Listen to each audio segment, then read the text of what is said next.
Good day, good people. Thank you for tuning into the channel. I need you to do me a favor, hit the like button, hit the subscribe button, and share the video for all of the people of the Black community who are into this type of content.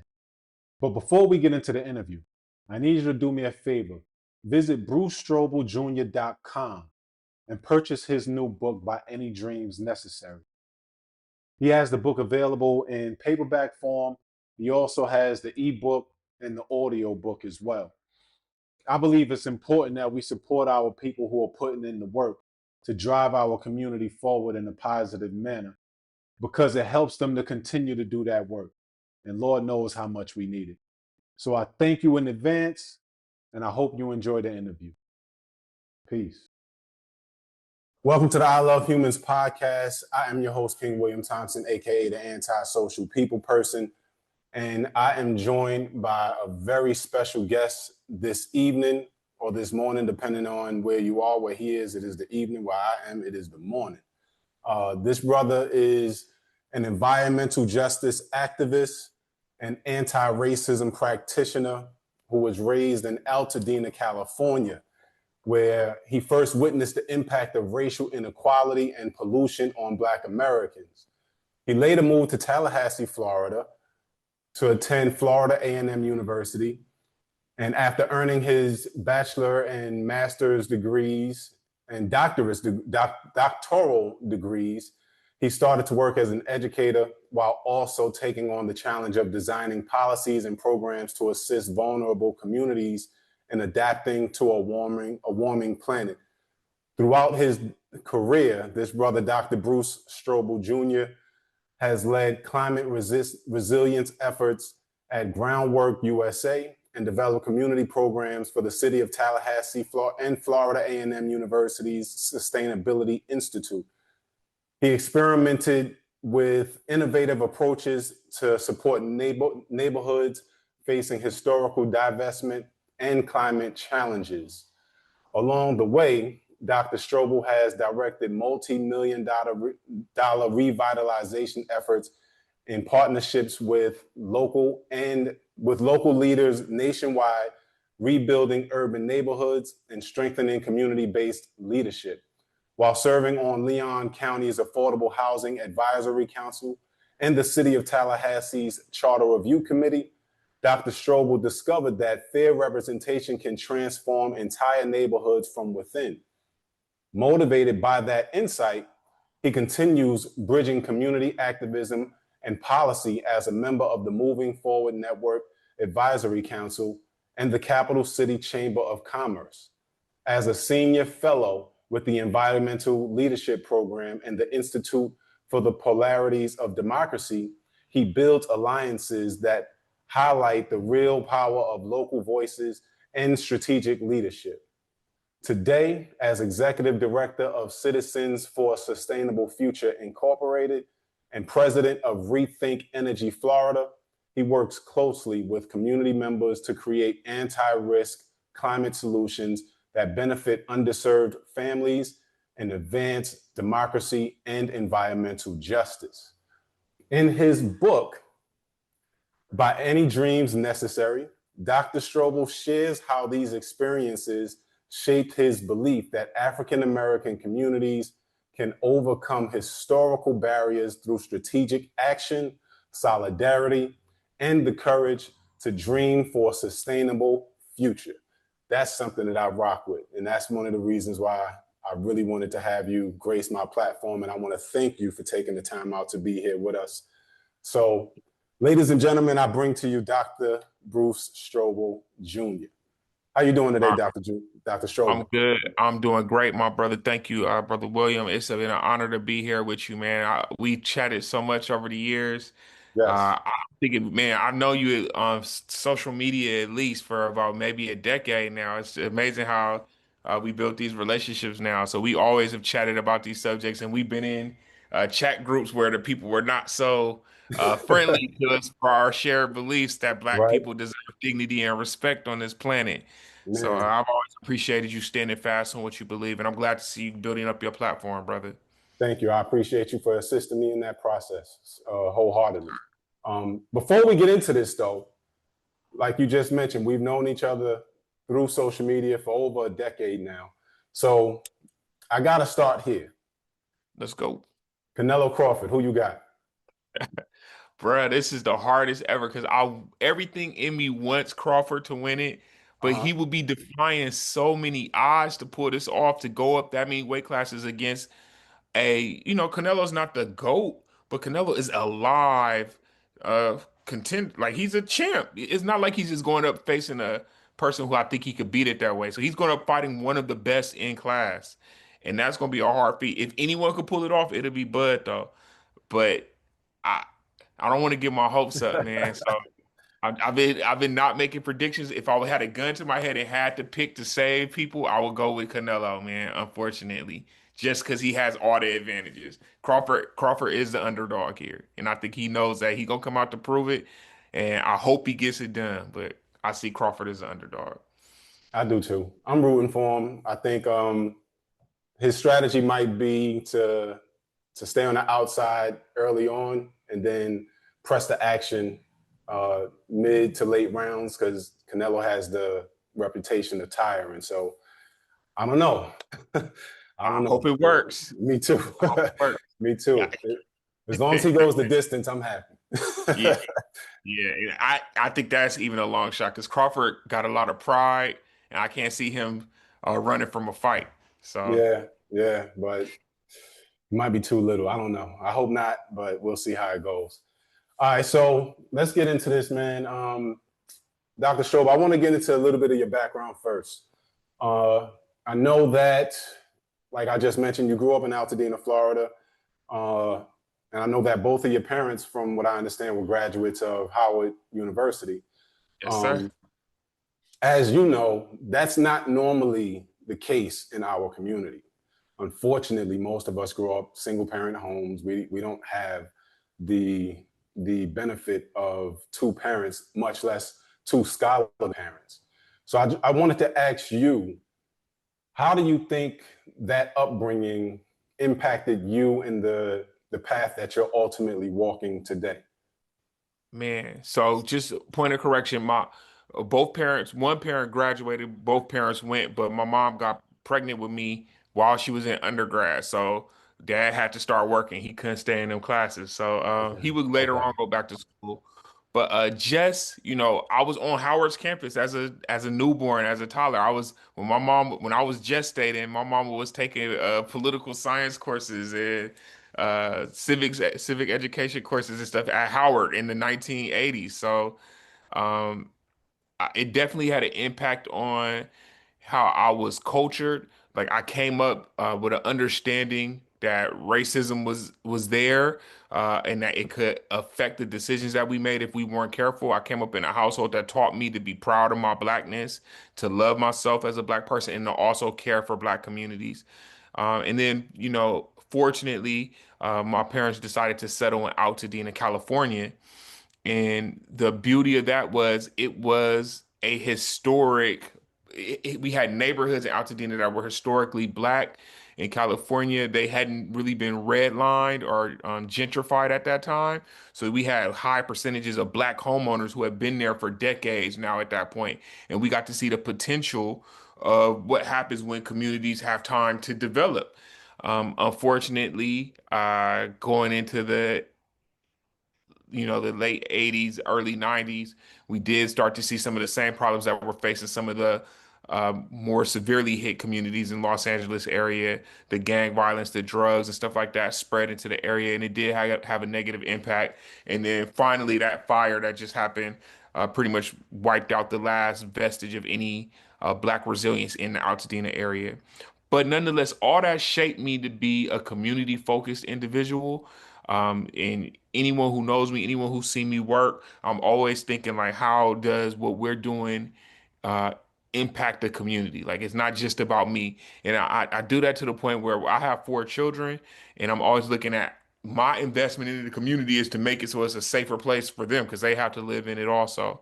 So I see the community almost as our grow box. And that soil, we all got to raise our children in it. So we got to take care of this soil. And a lot of times I see people pissing in it and dumping in it. And it's like, I mean, that's the same soil we got to raise our children in. So it's just something I always try to encourage brothers and sisters to think about, like how we treat this soil. Is we reap what we sow. So, and it's already outsiders who siphoning off the best things that come out of our soil or poisoning our soil. So it don't make no sense for us to contribute to it, but it's an ongoing struggle. Man. And what you're saying is very powerful. I don't think that our community often recognizes the role that we can play into helping things to improve and to sustaining our success. So, Hmm. with that in mind, I guess we can segue into your book, by any dreams necessary. So, full disclosure, I haven't gotten my copy yet. I will most Don't definitely. I worry. believe in supporting our people, so I'm definitely going to get my copy and read it. Uh, but how would you say what would you say is the best thing our people can do in order to facilitate the process of keeping our environment healthy? Like, are there practical steps that you say the people can take within their own neighborhood to help keep Yes. it clean and healthy for our children in the future? Yeah. So this is a great question to say away with, because a lot of times when we talk about the environment, and especially when I'm with some of my environmentalist groups where there's not a lot of black folks there, what people are focused on is the natural, excuse me, the natural environment. That's the water, the air, and the land. And that is ultimately important. That is critically important. But something that gets left out in that discussion at times, and that we in the environmental justice community like to bring forward, is what about the people and how they interact and are impacted by the community. So a lot of the strategies you'll find in my book and the things that I've learned from the leaders I've worked under in the environmental justice movement has been that we have to plant trees, and we have to also plant food. We have to clean the air, and then we also have to remove the refineries that are polluting the air so that people could breathe.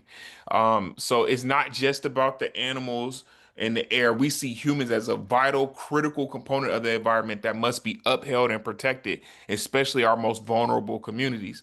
So things I talk about in my book, different strategies, are not different from what you're going to see in the broader human rights, human and social justice movement. I'm calling for the protection of democratic values, and I'm calling for a greater civic engagement amongst African American communities. And that means organizing amongst ourselves, making political decisions that will benefit us, and don't just say because this person says he's a part of the same party, or because this person showed up at my church and my pastor is friends with him, that's who I'm going to vote for. I want people to organize and be very strategic and be very strict in how they dole out their political power, how they make decisions. And I believe that we are stronger together when we act politically. If it's just me, or it's just you, or it's even just a handful of us, it's diluted. They're already trying to gerrymander us to death. So when we could come together, and of course we have differences, we're not a monolith, but there are things that um, we have cultural elements about us that make us very similar as African Hmm. people, wherever Yes. we are. So as we find ways to come together and say, this is what we want, then we strategically engage around that. And that goes for black candidates, white candidates, Latino candidates, whoever is running for office, they need votes. And we need something from them, and it needs to be an exchange. It can't just be given away. So that's one thing I'm pursuing. Another thing I talk about a lot is cooperative economics, and different strategies that have been employed. But we have to get past the single capitalist approach of I'm gonna get rich, everybody work for me, and then I have all the power that way. That's not working out for us. It has not. It's produced moments of progress, but nothing sustainable. So as we look to build sustainable progress, meaning that we're building in a way where we're not detracting from future generations' ability to build, then we have to start thinking, Mm. how do we lift up communities? I learned a lot from this sister Jessica Nimhart in her book Collective Courage, and she talks about the history of mutual aid and the history of collective economics and cooperative business models in Black communities. And I'm really an advocate for rewriting local policy to incentivize people to form cooperatives, and Black people forming their own business cooperatives. We need cooperative daycares, we need cooperative grocery stores, things where people could be worker owners And through what they produce, we can employ people and build wealth collectively. So I'm for collective civic engagement, collective economic development, and then also the last thing that I really talk about is, and this is just highlights, when we talk about the state of American education, we see things have been dramatically changed. They're pulling a lot of the stuff that our youth need. They've been doing it for the last 30 years, but it's really gotten really hyper in the last few years. Stuff that the kids need has been pulled out of school either through funding cuts or for political reasons. So we need people to provide out of school education, and that's something I'm really adamant about. It's not feasible for everyone to get into private schools yet. Everyone can't afford it. The Right. the voucher system is not effective for Black students at this time.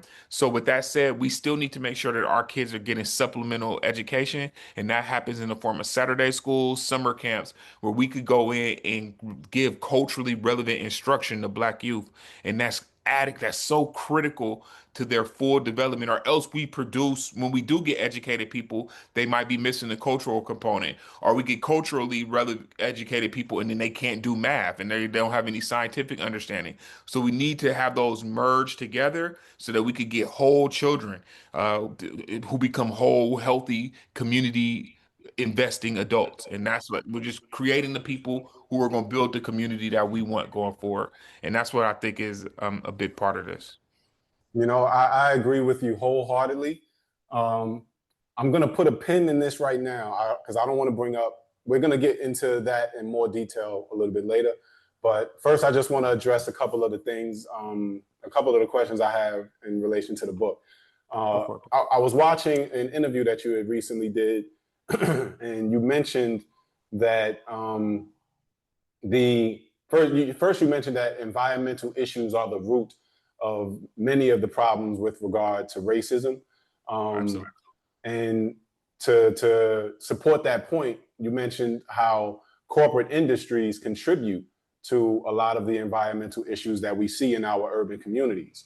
So Absolutely. I used to work for a natural gas company. Hmm. And one of the things that they consistently did was try to educate the masses on environmental safety because they had to deal with a lot of landowners and things like that. So they wanted it to be clear that what they were doing wasn't hazardous to the environment. And they would do that by, just educating the communities that they touched, right?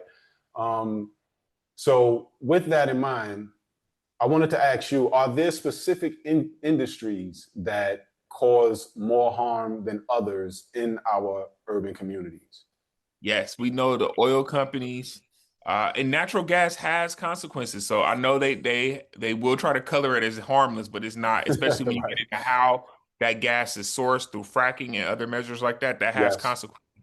But ultimately, the big energy companies and oil companies, that drilling, that oil production is a primary contributor to the climate crisis. But just as a bigger problem is our food system, right? And that uses a lot of the other systems. These things all are connected. But how we produce food, how we have to ship food, these trade agreements that we have where, you can't buy local strawberries. We got to have our strawberries shipped from Bolivia. And it's like, this is nonsense. Like, and just the lack of localized food production and the way the government has treated farmers in this country, particularly Black farmers, over the past several years, our food system is completely collapsing before us, and everyone's just continuing as if everything's going to be normal. And this has a multitude of effects. First, the runoff from the pesticides. That gets into the water supply, that gets into the ground, it strips nitrogen, it causes all kind of problems where it makes it harder to continue to grow food. Then you also have with the shipping of the food and the mechanics needed to do food production, it causes more carbon and methane release. And then that contributes back to feed the climate crisis issue. Climate crisis makes it so that farmers are having a harder time staying in business. Food prices are going up. They are wasting food, by the way. And then we have people who need food. So it's just like it's disjointed, it's disconnected in all these areas, and it's worsening the problem in this whole cycle. So there's all types of solutions out there that people are putting out, but there's no investment to go into them. And then so we rely on the federal government to make those investments, and then we were doing it, and then they just came and cut it all down recently. So I would Mm. say definitely industry, energy sector, the military industrial complex, another huge issue, and then of course our food systems in general, all contributors to climate change and the urban problems that we see. Um, in terms of environmental justice. And then, of course, just development itself and housing that greatly contributes to the problem, whether it be through having people overexposed to lead-based paint or lead in their water, right? And then you have just that shortage of housing, the shortage of adequate, safe housing as well, which puts people in harm's way. And you think of something as simple as hurricanes coming through, floods, and people not having the insurance and protections that they need. It's a multitude of problems, and they're all kind of feeding into each other. It's cyclical in a sense, but Black people are on the front lines of a lot of these issues. We are, when you're talking about that housing issue, it affects everybody, but it affects Black people significantly. Same thing with food, same thing with climate. So there's no industry. Anything. Go Sorry. ahead, brother. No, I was going to No, say, go. typically anything that negatively impacts American society hits us the hardest. Oh yeah, That's it's the way things go. and it's not, we see it in America, but it's not just an American problem. I know when me and my team went over to Sierra Leone, we saw it firsthand. It was like the fishing. We went to a fishing village, and the brothers was telling us like, man, we get in the water and our skin is getting boils and rashes. Like it's hotter. We can't grow food in certain seasons anymore. Wow. There's plastic from the Great Plastic Barrier Ocean is floating up against their shore, and they don't Yes. have the machinery to clean it. And then other countries are coming and just dumping stuff there. So I mean, it's a significant problem worldwide. Nigeria, they had massive oil spills in the past couple of years, and Shell had an oil spill there, and they don't clean it up. The country has to clean it up. So that the whole global South, along with the oppressed people in the Americas, we see it in Venezuela and Brazil, everywhere, where they kill climate activists over there because when those people stand up over there, the government doesn't tolerate it. So at least here in the States, we still have the semblance of free speech. So we feel obligated to continue to speak loudly about these issues. And what you just said makes me wonder,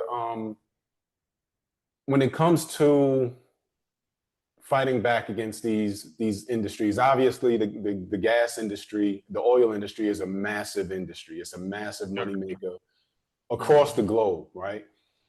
So, what would be the economic impact of restricting these industries and what they have the leeway to do?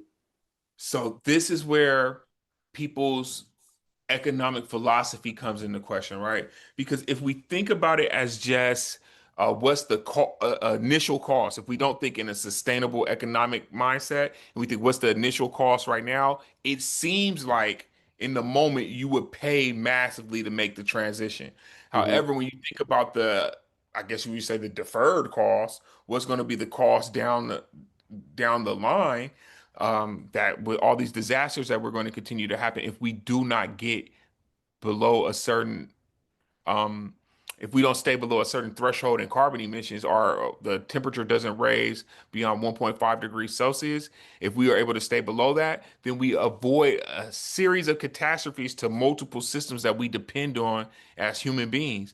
So you have to factor that in. But yeah, it does require an investment. And one of the strategies that has been employed by a lot of the organizations I've worked with is to show people like, look at the cost savings in the way we do this by switching to electric vehicles, by switching to electric rail yards, by switching to non-emissions technologies in our ports, for example.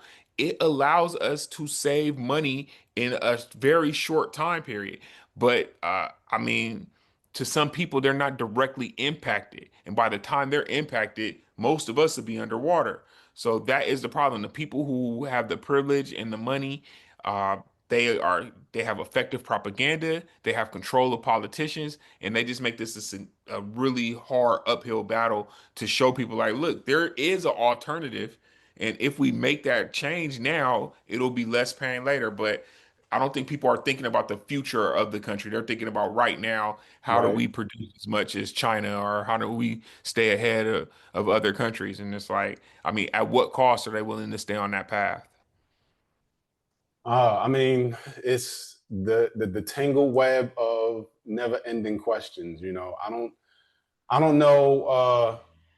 I don't know how we go about getting the average person to build their understanding of the importance of these issues. Like I know you mentioned the importance of us having a collective mindset when we go to the ballots, specifically in our municipal Mhm. elections. Is there a line of questioning maybe that people should be asking their local representatives to gauge how they're prioritizing our environmental health? Yes, great question. So ultimately, it's important to know, and this is why grassroots organizations are so important. It's important to know what are the specific environmental issues, environmental justice issues impacting your community. It could be housing, it could be food, it could be pollution, it could be emissions, depending on where you are in the country. It could be stormwater runoff, it could be lack of green spaces, it could be lack of places for the community to meet at. I mean, Hmm. everywhere I've gone there's like there's a list of problems in it. I could look and say you're going to have one of these problems here. For Black communities, normally you'll see, oh, it was a freeway built through our community about 40 years ago, wiped out our economic center. We have continuing poverty. We don't have all we got is fast food restaurants, no grocery stores. There's a bunch of car washes and gas stations, and you know, it's like it starts to seem the same almost everywhere I go. But it's this the same. So what happens is you need to be asking elected officials, what strategies do you support to get us out of this? Right? Mm. Where how do you want to develop this community? And it can't just be beautiful. A lot of times, local officials like to do beautification projects. They like to be like, let's put some pretty art right here. And I'm like, no, like we need tree canopy on this side of the community. We need parks. We need grocery stores. We need housing. We need sidewalks so that people could walk. It's things like that. So that is what we're looking at the local level. For when it comes to school boards and education, do they want to give all the money to the charter schools and just let the public schools starve? That's something you got to be aware of when you come in to vote. And at the state level, it varies state by state. Down here in Florida, I've seen that we have a lot of issues where the state has preempted local governments from taking action. And that means they passed a law that already says you cannot have a law that conflicts with this. So in Florida, for example, if we wanted to do a tax on plastic bags to avoid plastic pollution, the state of Florida has already prevented all local municipalities from taking such action. So we can only ask people to volunteer. If we wanted to require people to build affordable housing, in addition to any new developments that they engage in, the state of Florida has already put in preemption that makes it harder for us to do so. You see that in several southern states, other areas dealing with different challenges. Okay. So everybody has to be aware of what's happening in their specific area and address those things accordingly. So when I wrote in the book, I write from the perspective of the organizations that I've worked with in different areas. So what I ask people to do is like look at what I have here and then adapt this idea or adapt this strategy I'm presenting to your specific issues in your neighborhood or your community because they're Got going to you. be relevant, but they might not be like they might Exactly. not be being paced. Got you. Got you. So you hear it. You hear it right there. Everybody, get yourself a copy by any dreams necessary, and put into practice the lessons that are in the book. I'm definitely going to get my copy. I'm not in America anymore, but I'm still connected to the issues because my people are still in America. So we still have to address these things. All right. So we got about 10 minutes left. So let me get. I want to address a couple of other issues with Let's you go for and get your take. So going back to what you talked about earlier, I thought you hit on something that's essential for our people, which is our collaborative efforts. it. Um, I don't know if you've read the Destruction of Black Civilization by Dr. Chancellor Williams. Well, I don't know why I would assume that you didn't.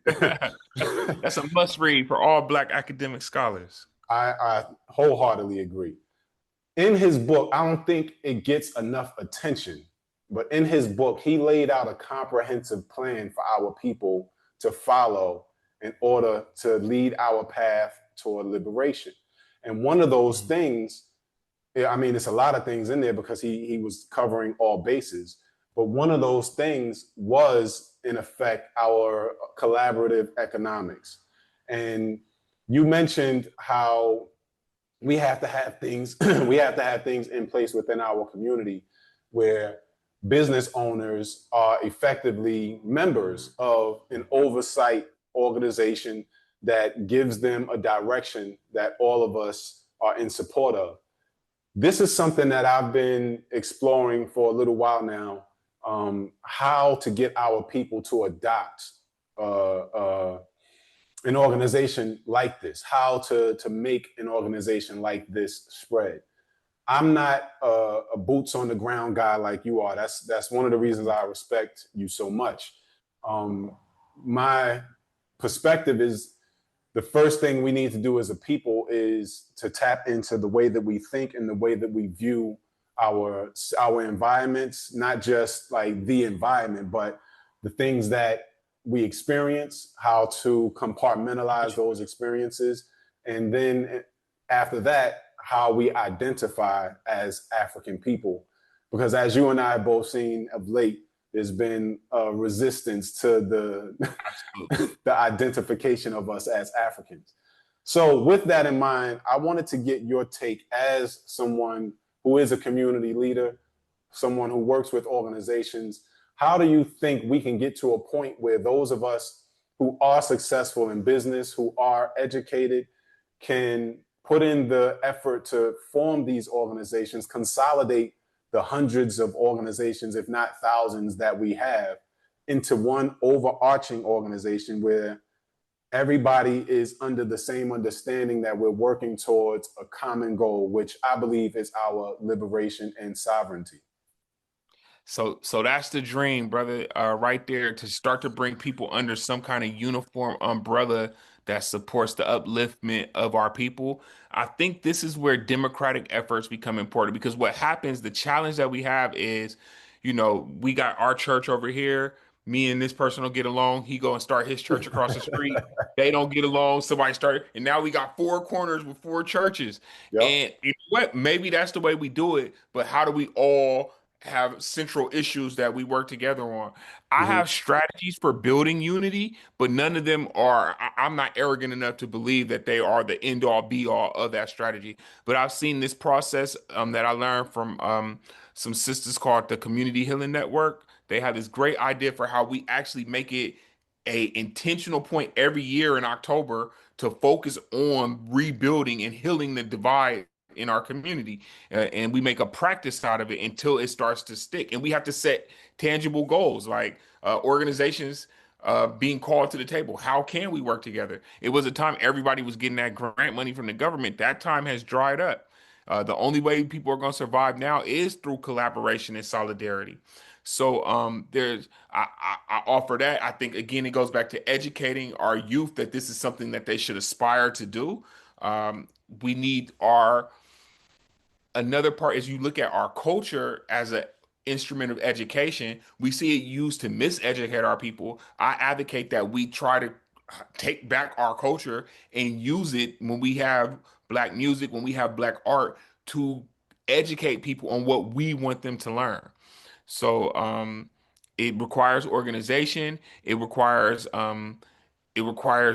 pres preserving our culture, and then it also requires us reasserting control over the messages that are put out about Black people. This is something we will have to fight for. It won't just be given to us because so many people are making so much money off of us. And a lot of people have sold out and they are only answering to that money. So as we produce new artists, as we look at who we support, I make it a point to support independent artists who are pushing those messages that are uplifting the people. And it's just it's a each one teach one at the moment, but we do need to use uh, our platforms, these social media apparatuses that we now have access to, if we could get around these damn algorithms at times to keep spreading that message, right? So Yes. yeah, that is a, that is the big challenge that is ahead of us. But that's why I said that, this is by any dreams necessary, and it's something that we got to be able to see and visualize and continue to work towards it. You know what? The way I believe things work is we all get downloads, from spirit that tells us what direction that we're supposed to be going in. It's Mhm. our duty to put those ideas out. And when we do, it just sets the wheels in motion. So by you writing this book and effectively titling it by any dreams necessary, to me, that means the dream will be a reality because you're doing the work to make it so. So it's as good as done. It's just a matter of figuring out the logistics about it. Because our people, we've been fighting for hundreds, thousands of years even, and the struggle continues and it's never going to die out. No matter what happens, it's never going to die out. There we go, brother. So yeah, the last thing I'll say about the book, man, is that like I wrote it, I used everything I could find, and I expect people to I want people to challenge me. I want people to say, actually, I know a better way to do this. Your plan would take 10 years, my plan to take 6 years. Prove me wrong. Do it, make it better, refine it, come up. I want more plans. I want more Yes. ideas on how we get out of this situation. I'm not here to be like, I got the right way and the only way. I wanted to start that, or not even start, but to electrify that conversation about what we need to be doing, and just to keep it in the forefront that we need to be trying different things. So I'm always open to new ideas. So I always invite people to challenge it, come up with new ideas, and put it back out. Thank you for that, Spark. Last question before we get out of there. Get out of here. I know we're running out of time. Um, we started to talk about when we first got on what just happened to Charlie Kirk and how Yeah. unfortunate that situation is. Uh, with that in mind, I wanted to ask you: do you believe that the American political system is capable of being the catalyst of the kind of changes that the Black community needs to obtain our liberation? Not solely, not as the only tool in the chest. Like it would be like trying to build your whole house with a hammer. Like you need more tools. So I see the American political system as one tool that we could use, but we're using it with people who are competing against us at the same time, Yes. making it very challenging. So we have to also look for external opportunities, and we also have to look for things within just our community. So even in the book, one thing I separate my strategies into: these are political solutions, these are community solutions that we do without any political oversight, and we just do. There are political solutions out there; those may or may not be available to us all the time. Right now, I don't even know if our votes are going to matter in the next couple of years. So with that said, we might only be using the community solutions until there's a viable electoral system again. Copy that. Dr. Bruce Strouble Jr., I want to thank you again for giving me your time, for gracing my platform. I really appreciate that. I salute you, my brother. Thank you for all of the work that you've been putting in over the years. I enjoy watching your lectures whenever you go live. And thank you for always being willing to engage, even with people who have a different opinion than your own. I think that makes you a very valuable member of our community. I appreciate you, brother. Thank you for having me, man. No problem. Salute to you. Peace.